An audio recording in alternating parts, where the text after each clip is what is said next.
Coming up on Mental Health Marty, October is Domestic Violence and Intimate Partner Violence Awareness Month. Stay tuned.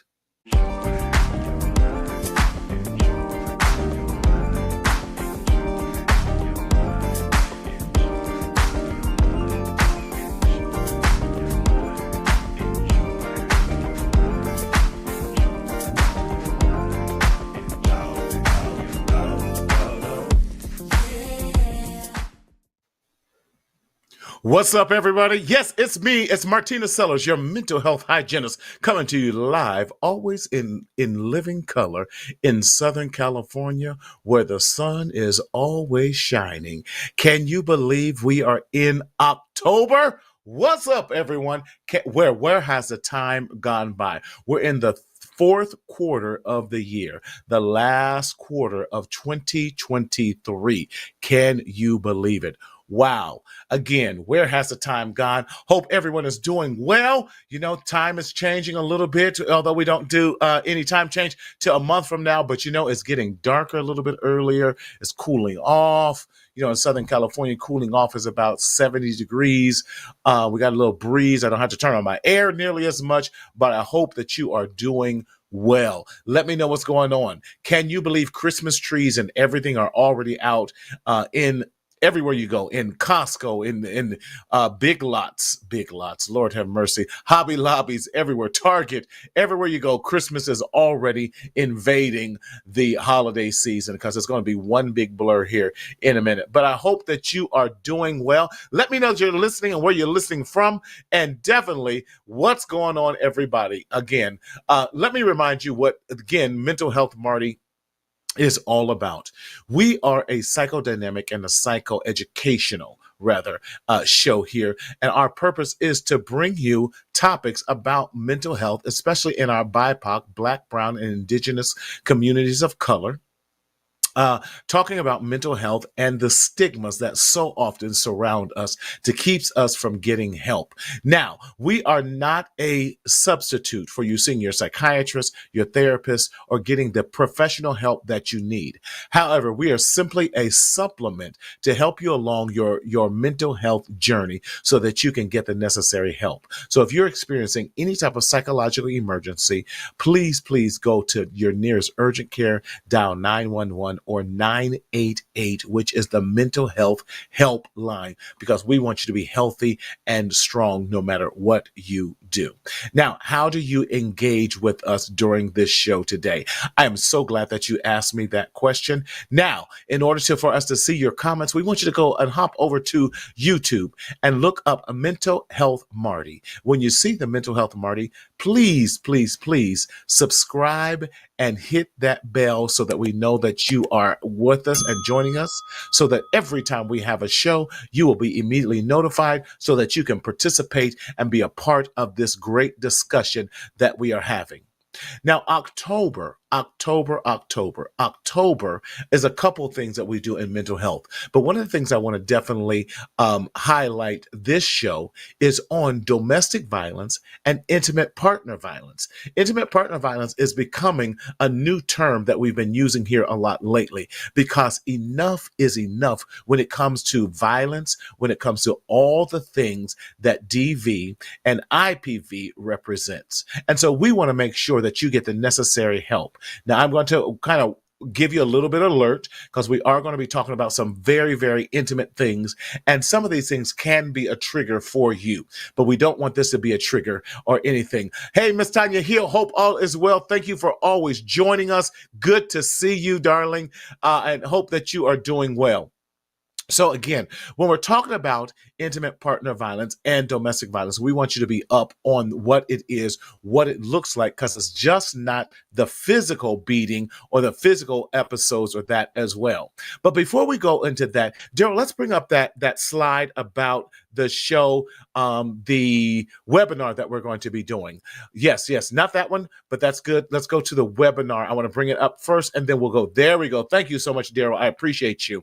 On Wednesday, October 18th at 4 o'clock p.m. Pacific Time, we are going to be hosting a webinar, one of the first of the monthly webinars that we're going to be hosting with Marcel Wellness Center in partnership with Mental Health Marty, featuring myself and Dr. Dante Morrison. And we are so glad to have on this very inaugural webinar, Dr. Wendy Johnson, who is a psychiatric teaching nurse out of the Cal Baptist University, and she's going to share some of her own intimate experiences with domestic violence and intimate partner violence. Why? Enough is enough, and we want you to be well equipped when it comes to those situations and being able to recognize it and support those who are in it to get the necessary help that they need. Thank you so much, Daryl, for bringing that up early in the show. So let's talk about, when we're talking about intimate partner violence and domestic violence, I had an amazing opportunity of going to Washington, D.C. last month and speaking on this myself, Dr. Dante, Cheryl Gully, licensed clinical professional social worker that works with Marcel, and John Henry Scott III. And we got to do a 2-hour workshop at the U.S. conference on HIV and AIDS that we spoke and did this very topic on, and it was powerful. We had over 100 people in the room at all times as we did this presentation. And I want to share part of it with you today to highlight some of the things. And we may repeat some of this, but we definitely want you to be aware of what intimate partner violence looks like, especially when we talk about Black women and also Black men, because when we're talking about domestic violence and intimate partner violence, it is not simply a male female or a man beating up a woman or so forth. We have it in so many situations when it's woman against woman, a man against a man, a man against a child, a woman against a child. So there's so many layers that happens with this. But Darryl, let's go to that first slide now, if you don't mind. Thank you so much. Do you know that 1 in 4 women report having experienced some sort of severe physical violence from an intimate partner in their lifetime? 1 in 4. So we need to be having these conversations with our young women, our teenage girls, and everything, what that looks like on a continual basis, because if we're not careful, they can be a victim of this. And it's happening early. It happens early in life. So let's have those conversations so that our young girls, our young boys are not secretly suffering in silence in the shadow of shame because of DV. Let's go on to the next one, Daryl. So not only do 1 in 4 women experience it, but 1 in 7 men also report having experienced severe physical violence from an intimate partner in their lifetime. And this is not solely reserved to same gender loving relationships, but this is also for what we call the heteronormative heterosexual relationships as well. Because believe it or not, uh, I host a lot of domestic violence workshops and domestic violence classes. And believe it or not, there are lots of women. Women are making up about a third of the predators when it comes to domestic violence and intimate partner violence within these classes. And so when we're talking about predators, these are the ones who are initiating the physical violence. They're initiating all of that. And women are making up about a third of that as well. Our next slide, Daryl, please. Thank you so much. 1 in 6, are you ready for this? 1 in 6 women have experienced contact sexual violence by an intimate partner. So not only are we talking about physical violence, but we're also talking about sexual violence and what that looks like as well. And no still means no.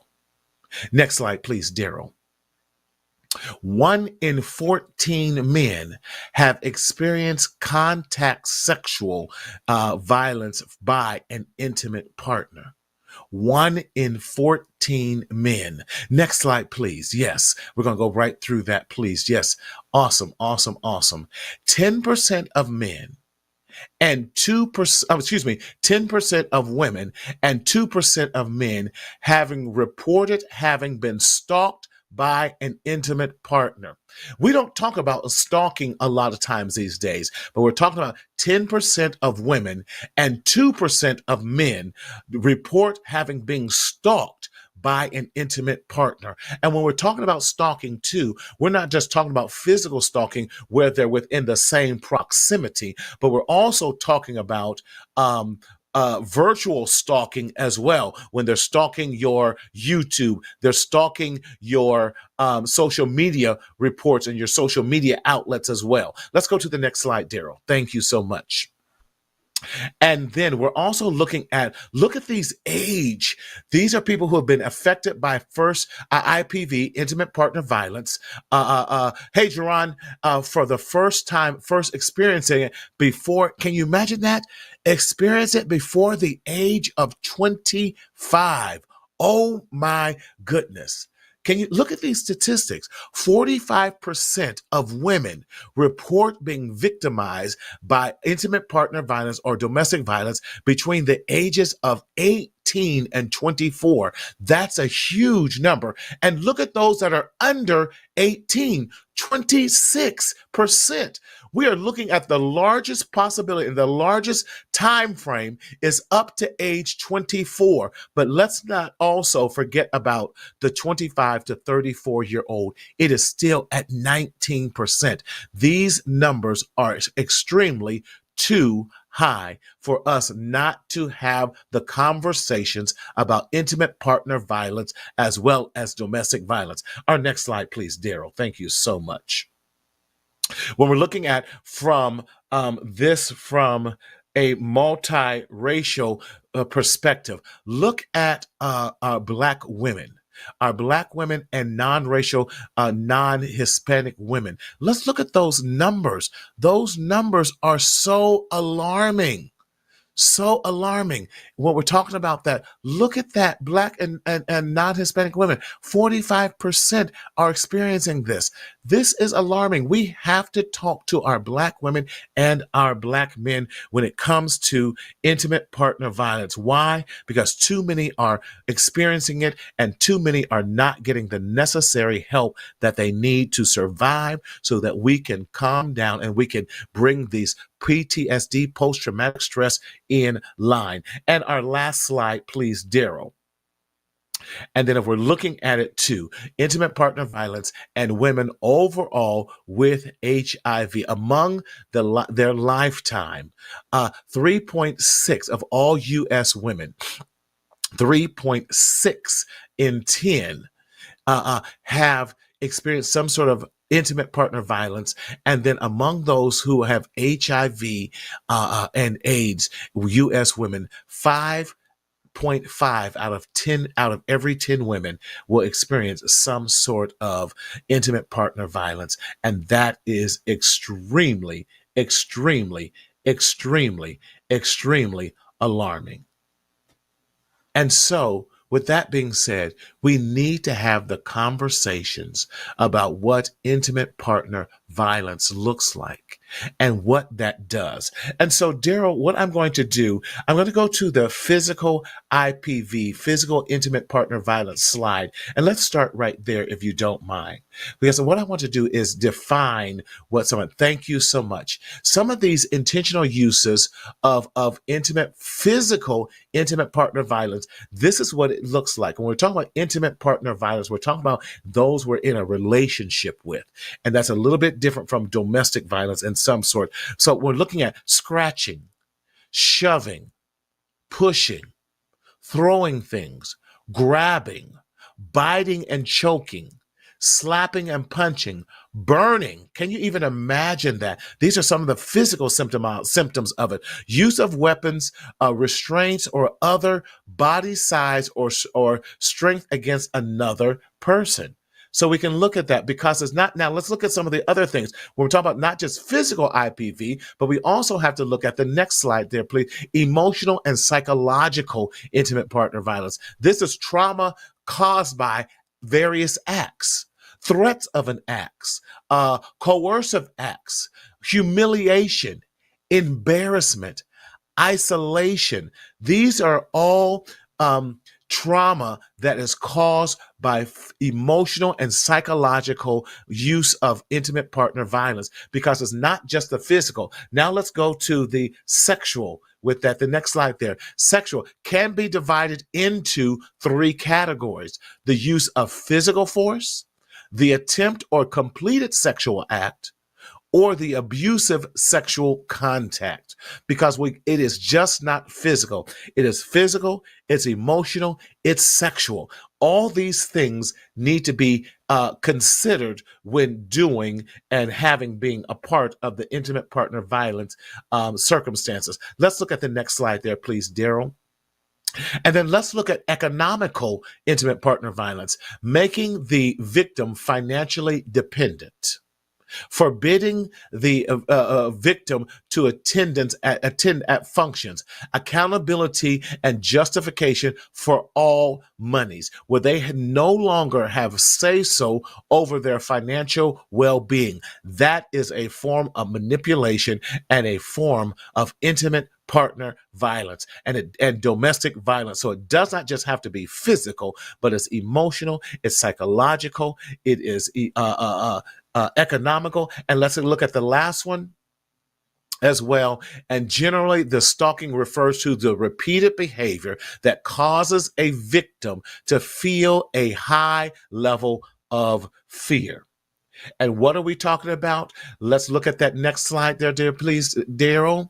It is all about the control wheel itself, power and control. These spokes here, look at this: use of coercion or threats, using intimidation, using emotional abuse, using isolation, minimizing, denying, and blaming.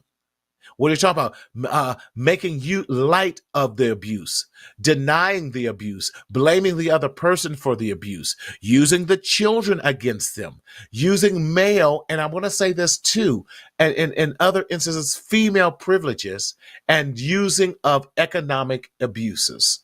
These are all in that power and control wheel. It's that back and forth that happens all the time when we're talking about that. And let's go to this last slide there, please, Daryl. Truth concerning IPV.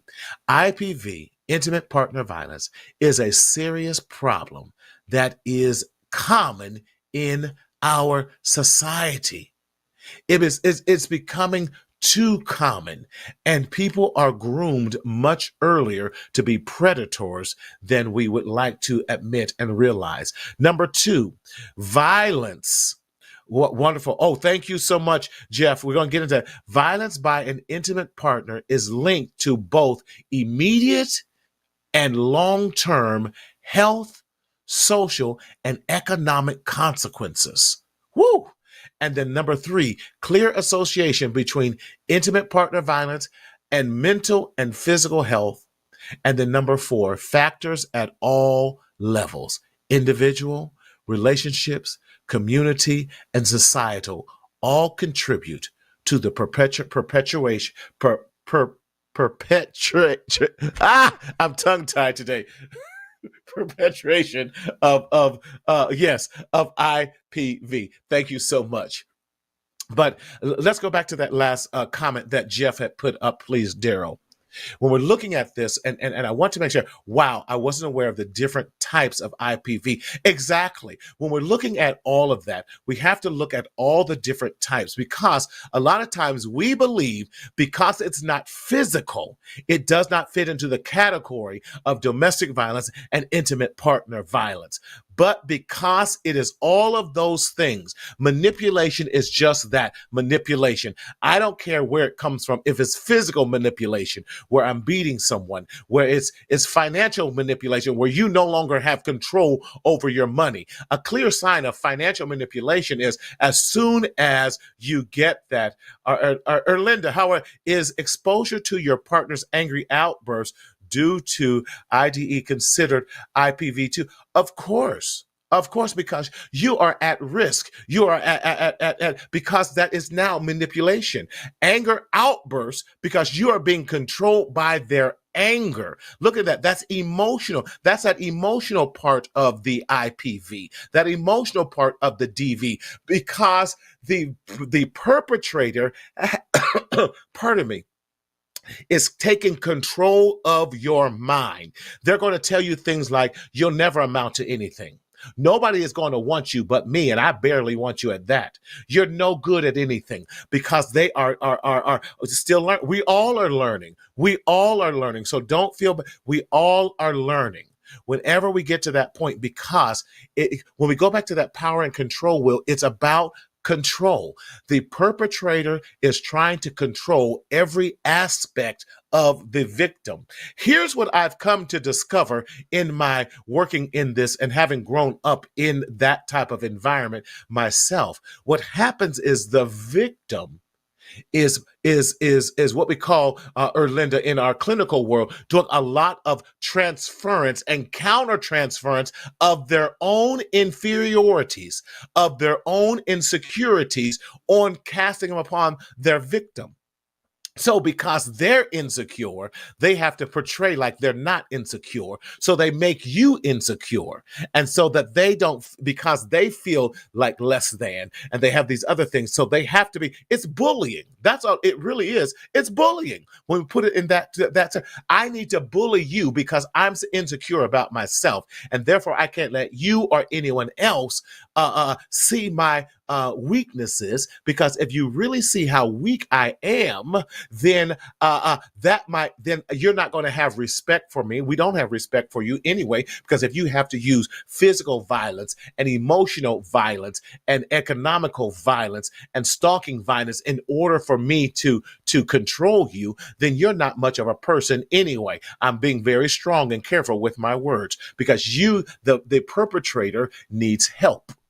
Come on, I'm talking good. And I know this is a difficult subject, but we have to talk about these things, because all of those things and the psychological trauma that it creates is quite alarming. So anything that causes a form of gaslighting too. You're absolutely right. It can be a form of gaslighting, because they are gaslighting you so you don't understand what they're insecure about. So I can't let you see my true self, because if I see my true self, then if you see my true self, then you are not going to trust and believe me anymore. And it's a part of exposure.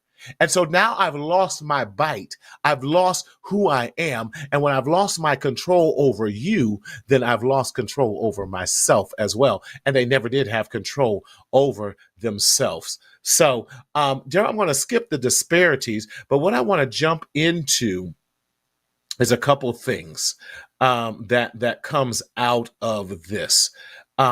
For those of you who are experiencing experiencing intimate partner violence as well as domestic violence, I want to go into, Daryl, the mental health disparities slide. We have to look at some of the mental health. Thank you. So, Daryl, you can y'all give it up to the Mac in the back today?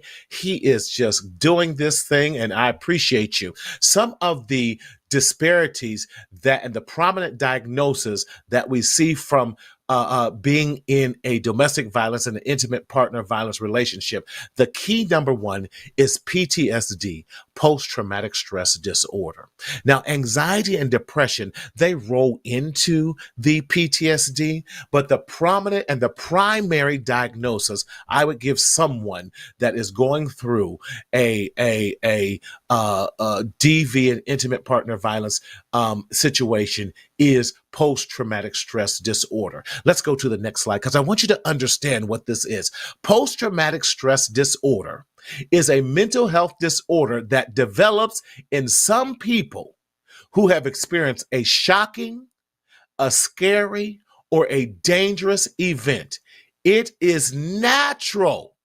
Yes, it is natural to feel afraid during and after a traumatic experience like IPV and DV. No, it is a natural feeling, again, to be afraid during, and I'm going to even say this, especially the first time after it's happened, then I'm going to add also before, when you sense it might happen again, during and after a traumatic experience like IPV. Next slide, please, Daryl.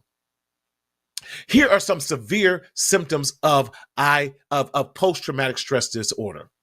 First, there are intrusive memories, such as you are having this reoccurrent and unwanted distressing memories of the traumatic event. What are you saying, Marty? You keep thinking about it. You keep the memories of it keeps coming up. You keep, look at the next one, reliving the traumatic experience as if it were happening again and again and again. These are what we call flashbacks. You have upsetting dreams or nightmares about the traumatic event. You have a severe emotional distress or physical reaction to something that reminds you. You're easily startled.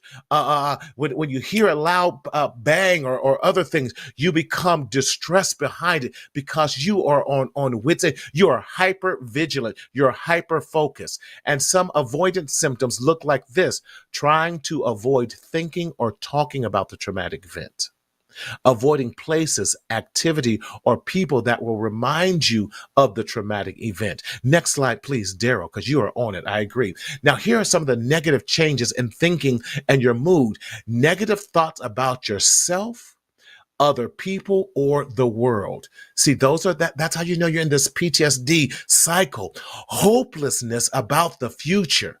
I'll never amount to anything. It starts off with that the victim coercing you and getting you to believe it till you start believing it. Memory problems, including not remembering important aspects of traumatic events. Let me say this. Daryl, put me back on screen real quick. Let me say this. When you are coming out of our experience PTSD, your brain does not remember stressful and traumatic events in chronological order. It's like scrambled eggs.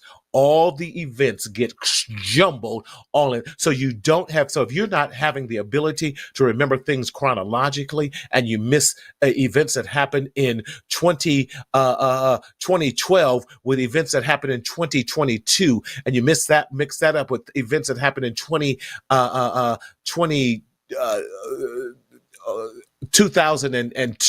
mixed up with things in 2017, that you don't remember things chronologically because your brain is so stressed out and you are pardon me, so got things convoluted. So you're not going to remember things in chronological order. And someone will bring something up and you'll be like, no, well, that happened here. And they're like, no, that happened yesterday. And you're like, well, wait a minute. It felt like, or no, that happened 10 years ago. And you're like, but I promise you it happened last week. You're like, no. They're like, no. So you don't have the ability, and the ability of you tracking time properly is very much lost. And so that is not your fault. That is not, too often we get so overwhelmed by that, but that is clear symptomologies and symptoms of PTSD, post-traumatic stress disorder. Next, take me back to that slide we left there. Thank you so much, Daryl. Difficulty maintaining close relationships. Why? A lot of that is because we're hiding a lot of the trauma, especially in domestic violence situations, because we don't want to bring highlight to that we are in that situation out of embarrassment, and we still protect those who that have beaten us. Jeff says this. Then it makes you think if it ever happened at all. Jeff, you're absolutely right, because your mind starts playing tricks on you. Then you start going, well, maybe it didn't happen. Or we even do this, Jeff. Maybe it wasn't that bad. Now, you've been to the hospital, had a concussion.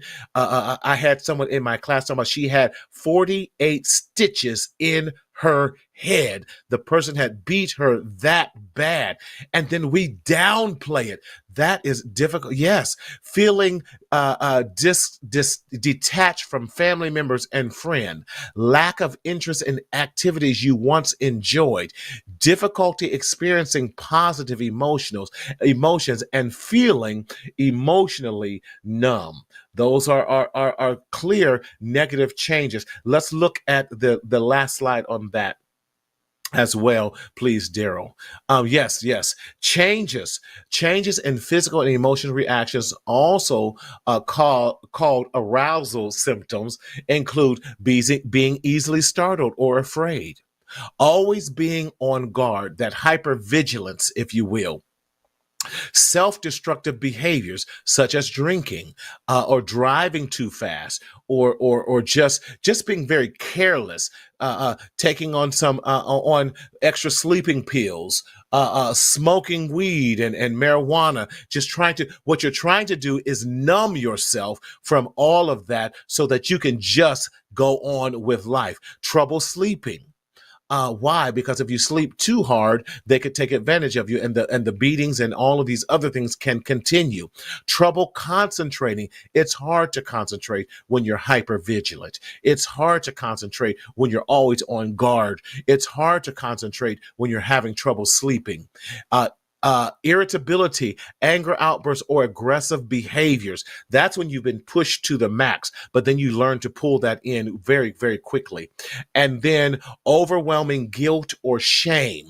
You're guilty. You feel shame of being in it so long. And Jeff, this is what you were talking about earlier, the dissociative state, that having that out of body experience, you're disassociating yourself with it. You're actually disassociating from the experience itself. And then that's when you go, well, maybe it didn't even happen, or it wasn't as bad as I thought it was. Or it's like you have that out of body experience where you're talking about, and that disassociativeness, that's so imperative, because that is oftentimes how a lot of victims survive, because they need to disassociate themselves, separate themselves from the actual event so that they can just live through it. Sometimes we will put our mind in a whole nother state of mind while you're going through it so that the blows aren't nearly as bad. And that, it is a painful, and the average person will stay in a situation anywhere from 7 to 10 plus experiences before they even get the courage to make the first move. And most people will leave that situation 7 to 10 times and keep returning and leave and returning and leaving. It is not that the person is crazy. It is not all of those. It is because they have been brainwashed and they're under control, and all of those things. I see you, Jeff. We definitely will. All of those things. It takes time. And I want to encourage us today, if we know someone who is going through those situations, please, please, please don't be judgmental.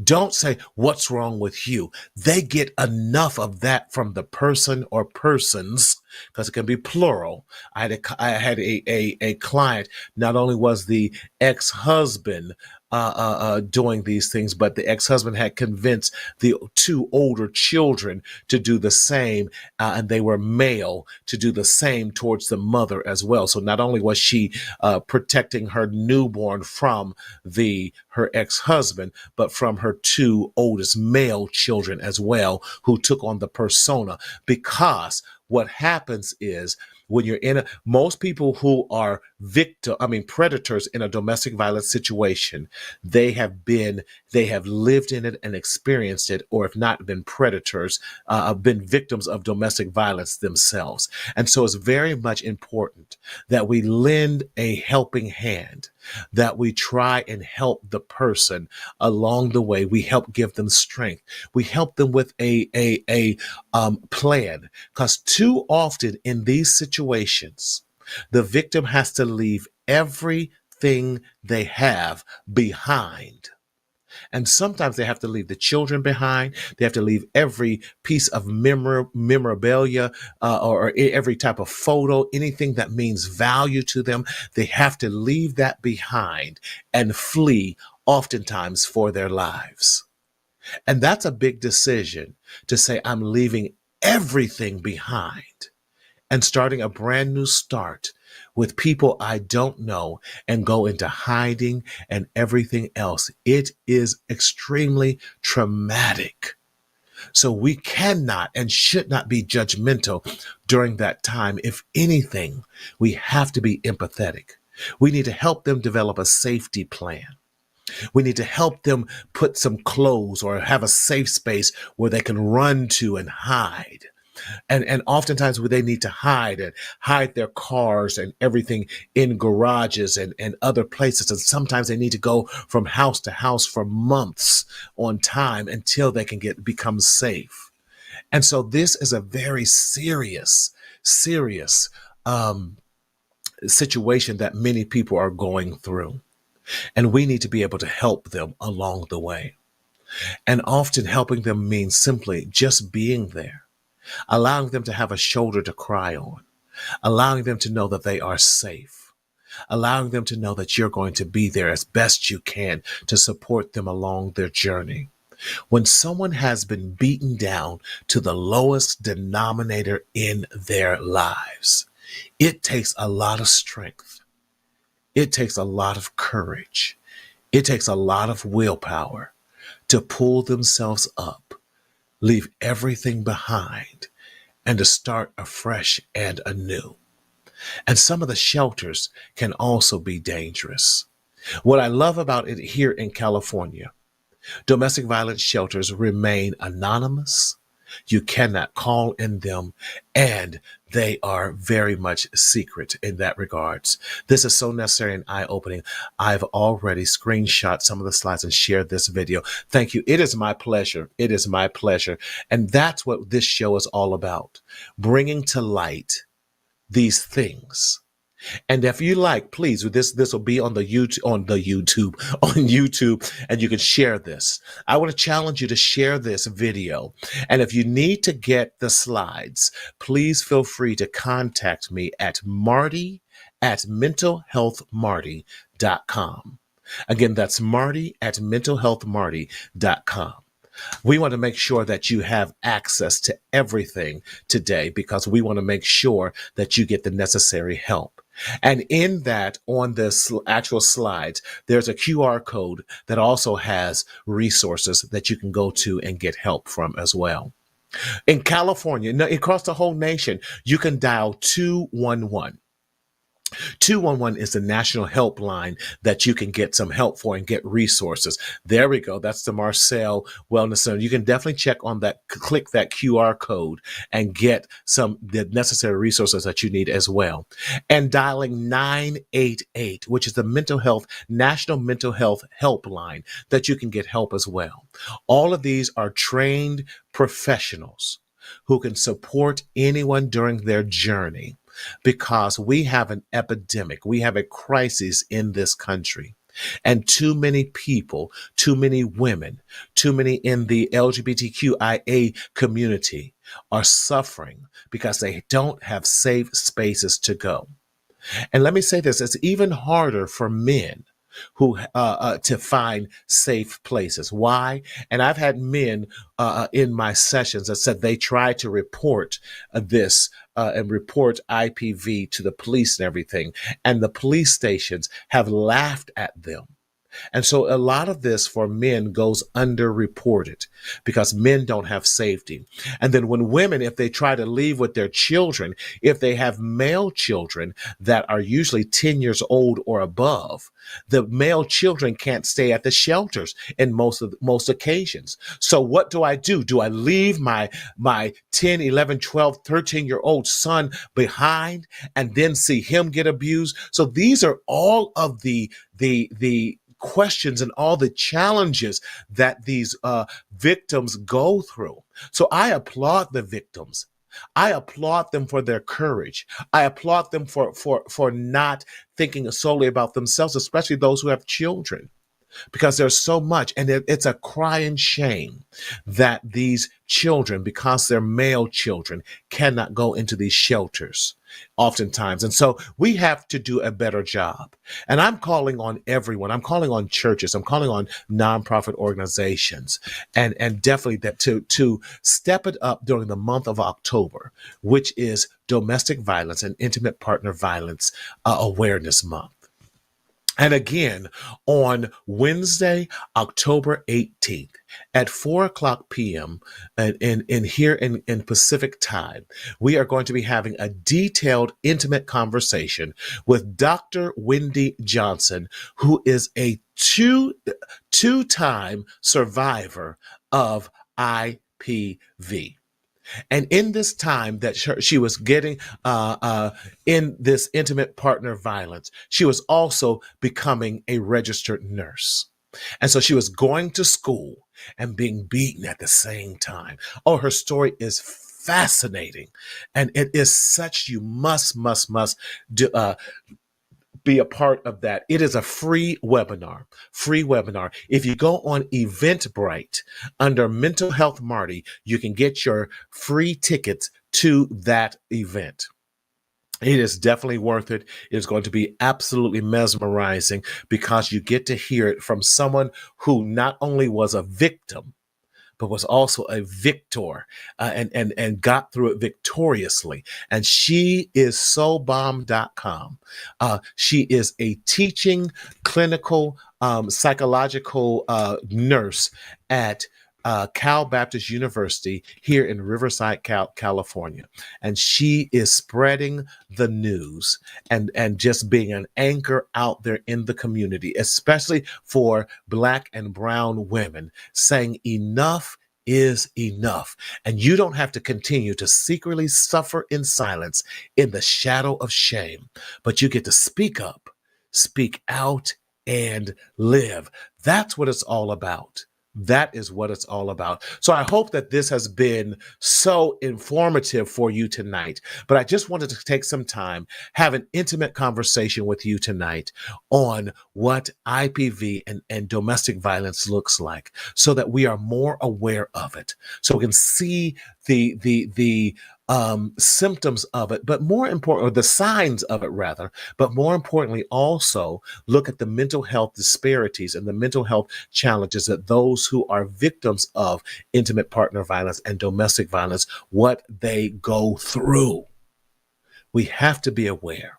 The more we know, the better we can serve our community, to the healthier lives we can live. Imagine a world where we did not have to suffer, but we did have the necessary help and support that we need. My prayer is that mental health services become something that is viable for everyone, whether you have the money to afford it or not. We want to make sure that you have access to care. So with that being said, I want to link you to some resources that you may know, that you could know. If you are suffering a crisis, you can text crisis to 741-741. There's other amazing support out there as well. Daryl, you're so bomb. You can go to psychologytoday.com, therapyforblackmen.com, uh, therapyforblackwomen.com as well. Good Therapy, marcelwc.com. And as I've been mentioning throughout the entire program, dial 988 if you need support and getting through so that if you're experiencing any type of mental health crises. But also, we do have some other resources and some swagware we would love for you to be a part of on my website on mentalhealthmarty.com. We have the Stop the Stinking Thinking, a journal and that you can use for positive affirmations, because journaling is so imperative and important for us as we are definitely getting through our mental health crises. And we also have the Black Mental Health Matters, Black Men Matters t-shirts. And as it's getting colder, please grab your hoodie. It makes a wonderful Christmas gift that you can get online with us as well. And please go check out my book. It also makes a great stocking stuffer. Chris is Sad, available on Amazon.com. We would love your support with that as well. So again, I want to remind you one more time of the webinar that is happening on Wednesday, October 18th, featuring none other than Dr. Wendy Johnson. And that's going to be co-hosted with myself, and co-host on there is Dr. Dante Morrison. Domestic and intimate partner violence. Enough is enough. So this will get into some of the personal, someone who has lived it and has succeeded through that in her life. So we are so glad that you have joined us. Next week, please come back. We have none other than the Reverend Dr. Marguerite Story coming with us, because next Tuesday, October 10th, a day before my birthday, hey, October 10th is World Mental Health Day. So I'm so glad, Jeff, that this episode helped you. That is my desire, that we get some great episodes that's going to help us along this way in life, in this amazing journey called life. We don't want you to continue to secretly suffer in silence in the shadow of shame, but we want you to speak up, speak out, and live. But more importantly, we want you to always to remember to enjoy your life. We'll see you next Tuesday for same time, same bat channel. God bless you, and we love you.